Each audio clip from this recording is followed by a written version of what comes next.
Bueno, gloria a Dios. Iglesia, los saludo con el amor que me inspira el Espíritu Santo para con todos aquellos que amamos al Señor. Gloria a Dios, vamos a prepararnos para el mensaje de esta noche. Alabado sea el Señor. Y bueno, vamos a orar para darle la gloria y la honra a Dios, para que nos ayude a escudriñar este hermoso mensaje sobre la prioridad de la pureza. Amén. Gloria a Dios. Señor, te damos gracias, te alabamos, te bendecimos, oh Dios. Venimos delante de ti, maravilloso Rey, con un corazón contrito y humillado, porque tú eres bueno y para siempre es tu misericordia, Señor.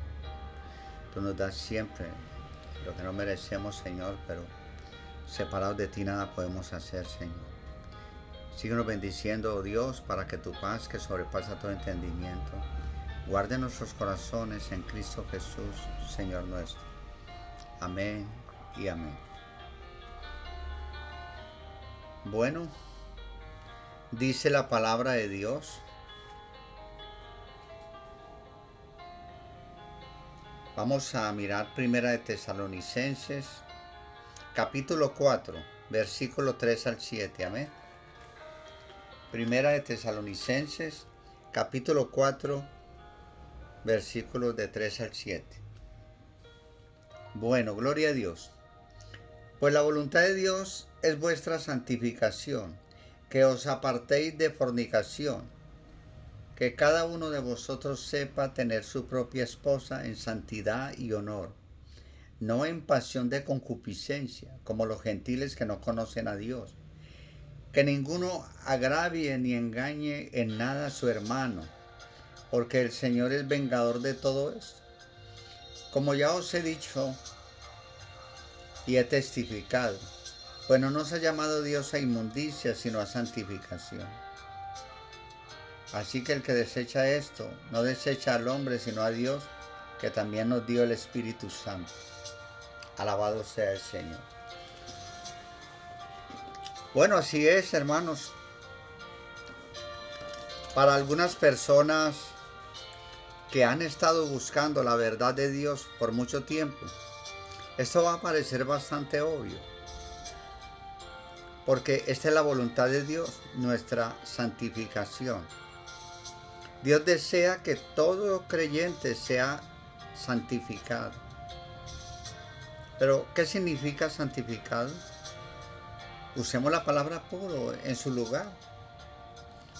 Porque Pablo en este pasaje está hablando de la pureza práctica y ofrece 4 principios, que es lo que vamos a tener en cuenta hoy. Vamos a estudiar la prioridad de la pureza. Entonces vamos a estudiar 4 principios de esta cualidad. Gloria a Dios.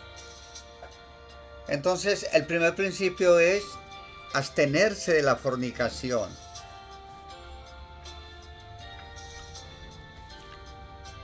Manténgase alejado del pecado sexual. No dice evitar todo lo relacionado con el sexo, no. Dice manténgase alejado del pecado sexual. Por supuesto, esto quiere decir que no debemos involucrarnos en actos sexuales que están mal. También significa que no nos acerquemos a esas cosas. Que algunos cristianos que no soñarían en hacer estas cosas se sientan y ven a otra persona haciéndolas, o leen acerca de ellas en algún libro y llaman a esto entretenimiento. Nosotros no debemos tomar parte en estas cosas. Los que hemos sido convertidos, que somos verdaderos hijos de Dios, no debemos de estar en esas cosas. No soy un mojigato. Creo que el sexo es algo glorioso. Dios lo creó. Y si Él lo creó, entonces es bueno.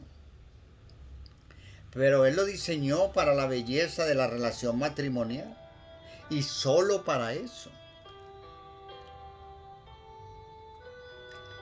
Que una persona crea que puede engañar a Dios y estimularse con el sexo apartado del matrimonio es creer la mentira del diablo. Es absurdo. que un joven o cualquier otra persona que está viviendo en impureza sexual diga, Dios, muéstrame la voluntad. Esa persona que ni siquiera está haciendo lo que este versículo dice que es su voluntad. ¿Por qué debería Dios revelarle algo más de su voluntad? ¿Podemos entender esto? No. Manténgase alejado del sexo inmoral. Ese es un principio sencillo.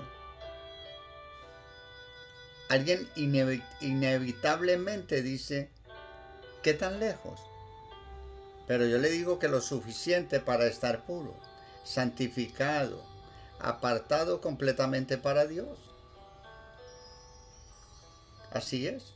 No estoy diciendo que no puede tomarse de la mano con la persona que ama, porque este no es el asunto. Quiero decir que no se pueden besar. Tampoco quiero decir eso. La Biblia dice, 1 Corintios 6:12. Así es que si miramos 1 Corintios 6:12, nos vamos a dar cuenta lo que dice la Biblia. Todas las cosas me son lícitas, pero no todo me conviene. Todas las cosas me son lícitas, pero yo no me dejaré dominar por ninguno. Dios solo lo puede bendecir en tanto usted esté controlado y lo que, como le digo, Dios solo lo puede bendecir en tanto esté controlado y lo que hace para su honra. Cuando la lujuria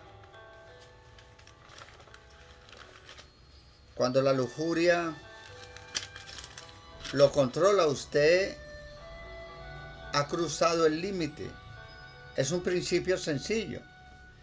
Miremos 1 Corintios 6:12. Todas las cosas, para que lo tengamos en cuenta nuevamente, todas las cosas me son lícitas, mas no todas me convienen. Todas las cosas me son lícitas, mas yo no me dejaré dominar de ninguna de ellas.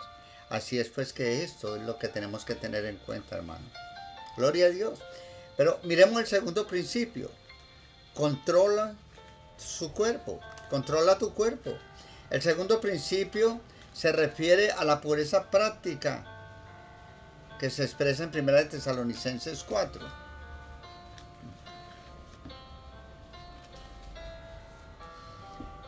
Versículo 4. Que cada uno de vosotros sepa tener su propia esposa en santidad y honor. Gloria a Dios. Alabado sea el Señor. Así es pues, hermanos, cada uno de vosotros sepa controlar su propio cuerpo en santificación y honor. En el idioma griego hay dos santificaciones posibles de la palabra cuerpo, esposa o cuerpo. De acuerdo al contexto, yo digo que significa cuerpo. Lo que Pablo está diciendo es que debemos controlar nuestros cuerpos, porque eso es pureza. Nosotros deberíamos mantener nuestros cuerpos en sujeción para asegurarnos de estar honrando a Dios. Eso incluye la manera en que nos vestimos y las cosas que hacemos con nuestros cuerpos, como tatuarnos, ponernos piercings y todas esas cosas que no le agradan a Dios. Este principio cubre el área entera de la lujuria, de la carne y no solo las cosas sexuales. Una persona puede deshonrar a Dios al vestirse exageradamente para llamar la atención. Nada que gratifique al cuerpo a costa de la deshonra de Dios puede tener cavidad en la voluntad de Dios. Así es. Entonces miremos el tercer principio, hermano. El cristiano no debe de vivir con bajas pasiones o deseo perverso que tengan que ver con asuntos sexuales, como los gentiles paganos que no conocen a Dios, como vemos en el versículo 5 de 1 Tesalonicenses capítulo 4. No en pasión de concupiscencia, como los gentiles que no conocen a Dios.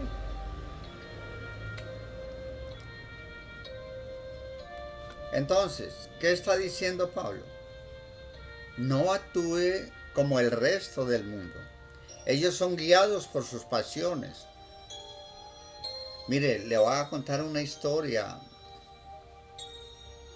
que ocurrió hace mucho tiempo. Una jovencita de 16 años se me acercó una vez con lágrimas corriendo por sus mejillas y me dijo: pastor, ya no lo puedo soportar.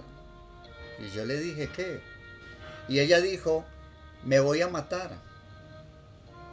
Y le pregunté: ¿pero por qué? Y ella contestó: mire, pastor, me he metido con tantos chicos desde que tenía 13 años que no me puedo ya ni mirar en el espejo. Ya no me puedo ni mirar en el espejo. Entonces nos sentamos y hablamos del amor de Dios y de su perdón, del perdón de Dios, que es un perdón total. Y esa adolescente me pidió que cómo hacía, y le dije que a través del Evangelio de nuestro Señor Jesucristo, Él nos perdona. Solamente que debemos de reconocer nuestros pecados y tener fe en lo que hizo Jesucristo en la cruz del Calvario. Y entonces esa adolescente entendió que Dios entraría en su corazón.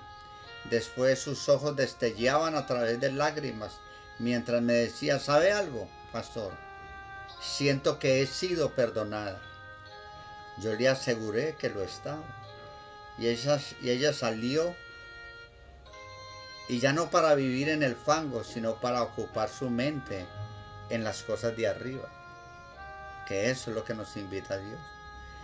Una de las cosas grandiosas, liberadoras del cristianismo,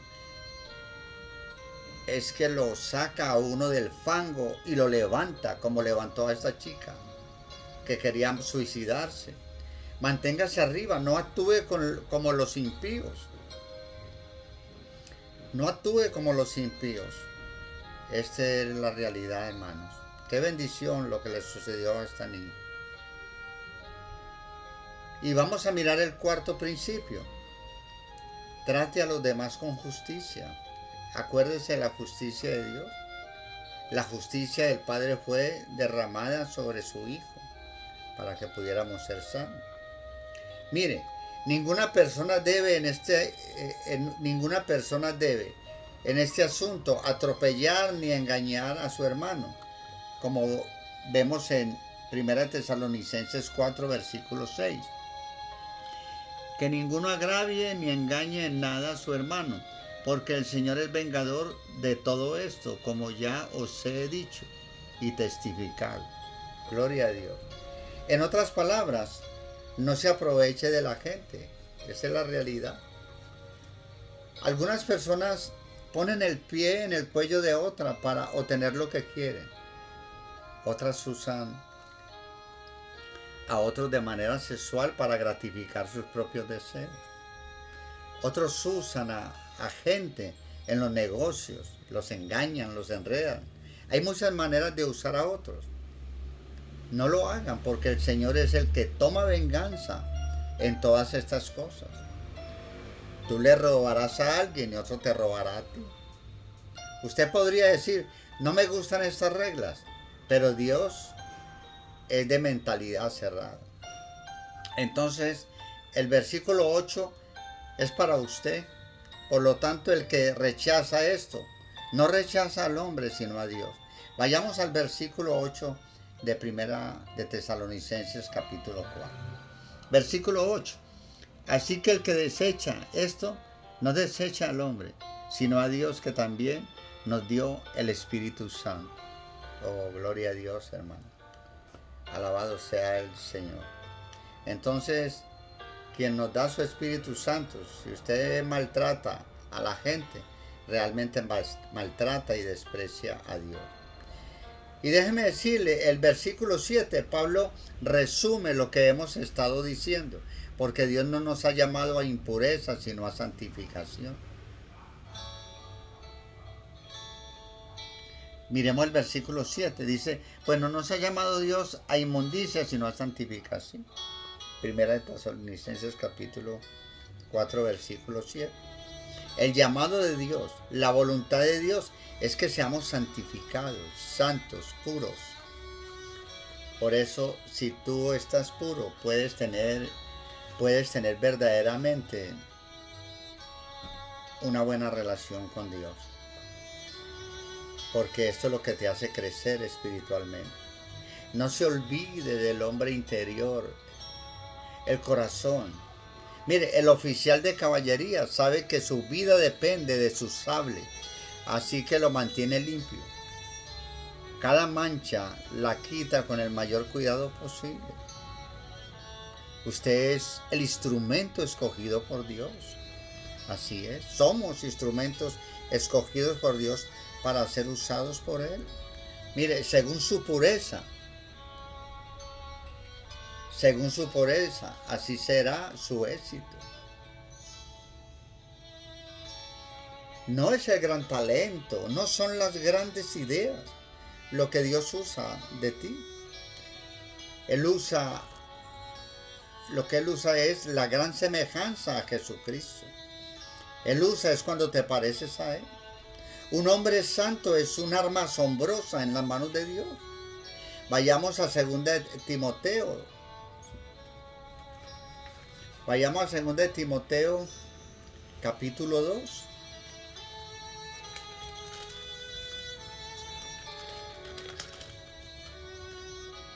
Segunda de Timoteo capítulo 2 y vamos al versículo 21. Gloria a Dios. Así que si alguno se limpia de estas cosas, será instrumento para honra, santificado, útil al Señor y dispuesto para toda buena obra. Oh, gloria a Dios. Alabado sea el Señor. Déjame decirte que la razón y la voluntad de Dios es que usted sea santo, santificado. ¿Y cómo lo podemos lograr, hermano? ¿Cómo podemos lograr esa santificación? Ojo, alabado sea el Señor. Yo te digo sinceramente que queda demostrado así, bíblicamente hablando, que el Evangelio es una cuestión jurídica y así debe de ser predicado a los hombres. Por eso, dicho esto, el Evangelio verdadero entonces consiste en presentar estos elementos jurídicos correctamente, combinados en noticia jurídica. Mire, la primera y mala noticia jurídica es que el hombre está totalmente condenado por los pecados que comete diariamente. Por eso es importante redirigir el Evangelio en todo mensaje, para que el mensaje pueda tener validez. Es decir, por lo que hace, ¿sí? El hombre está totalmente condenado por los pecados que comete diariamente, es decir, por lo que hace. Y también por tener una naturaleza mala, es decir, por lo que es. Por otro lado, el hombre tiene enfrente a Dios, que es un juez santo y perfectamente justo. Por lo tanto, Dios debe de aplicar su justicia sobre los pecados del hombre. También debe descargar la ira, o sea, el castigo que producen los pecados del hombre. Así es. Entonces, con todo esto, el hombre frente a Dios tiene grandes problemas. El juicio, la justicia y la ira de Dios están sobre él. Ahora, la pregunta es, entonces, ¿cómo librarse de esta situación de perdición? Porque los pecados demandan justicia. Si la justicia cae sobre el pecador cuando Dios le quita la vida, entonces está perdido. Pero si la justicia cae sobre otro, hay esperanza de salvación. Mientras el pecador no muere, porque después de la muerte es el juicio. La salvación es mientras estamos vivos. La segunda y buena noticia jurídica es precisamente que la justicia cayó sobre otro. En la cruz, el Padre descargó la ira eterna sobre su Hijo para satisfacer su justicia eterna. Justicia e ira que uno mismo merece recibir en la condenación eterna. Entonces, cuando el Padre castiga y mata a su hijo en lugar del pecador, de esa manera se cancela la justicia divina contra el hombre. Se retira la ira de Dios sobre el hombre. Ahora bien, la resurrección de su hijo es la evidencia de que Jesús nunca pecó. Y Dios aceptó este sacrificio perfecto a favor del hombre pecador. Así es pues que, en conclusión de estas noticias, Dios manda a todo hombre. En Marcos 1:15, Dios manda a todo hombre. En Marcos 14:15, como vamos a mirar, vayamos a Marcos, capítulo 1, versículo 14 y 15, y dice: después que Juan fue encarcelado, Jesús vino a Galilea predicando. Esta es la predicación de nuestro Señor Jesucristo. Jesús vino a Galilea predicando el evangelio del reino, diciendo: el tiempo se ha cumplido y el reino de Dios se ha acercado. Arrepentíos y creed en el evangelio. Este es el evangelio, en lo que debemos de creer, en la palabra de Dios, no en la palabra del hombre. Esto es lo único que nos hace nacer de nuevo, porque es necesario nacer de nuevo. El que no naciere de nuevo no puede ver el reino de los cielos. Usted debe reconocer ante Dios sus pecados pasados y debe de abandonar sus pecados presentes, porque estas son las dos partes del arrepentimiento, que es la primera condición. Usted debe reconocer ante Dios que la justicia divina que usted merece recibir por causa de sus injusticias le cayó un día al Señor Jesús en la cruz del Calvario. Y ahora usted debe de apropiarse de esa justicia por medio de la fe, porque estas son las dos partes de la segunda condición. Entonces, cuando usted se arrepiente de sus pecados, primera condición, y pone su fe en la justicia caída en la cruz, segunda condición, entonces Dios lo declara totalmente perdonado y totalmente reconciliado con Dios. Por lo tanto, ahora sí, el hombre puede entrar en la gloria de Dios. Entonces, por eso, hermano, yo le exhorto, yo le animo, yo te invito a que busques un lugar tranquilo, quizás el secreto de tu habitación, donde tú oras a Dios en secreto. Póstrate de rodillas si te puedes arrodillar ante Dios, porque Dios es soberano. Descálzate, porque el lugar donde estás es un lugar santo. Confiesa allá concretamente cuántos pecados llegan a tu mente.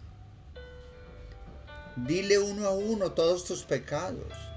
Dile: Señor, reconozco que soy malo, que he hecho tantas maldades, tantas injusticias. Soy culpable de esto y de esto y de esto y de aquello y de lo otro. Pero a partir de hoy se acabó este estilo de vida. Ahora he comprendido, Señor, la pieza que me faltaba para tener el evangelio correcto. Y la pieza que me faltaba era la justicia. La creo como tú me pides que la creas, Señor. Y yo creo que allí en la cruz tú pagaste la justicia que yo tenía que pagar. Así es pues que tú pagaste por mí la justicia eterna. Señor, muchas gracias por enseñarme este evangelio perfecto que he aprendido hoy. Oh, maravilloso Jesús, te alabo y te bendigo. Amén y amén. Gloria a Dios. La paz del Señor sea con todos vosotros. Gloria a Dios. Alabado sea el Señor.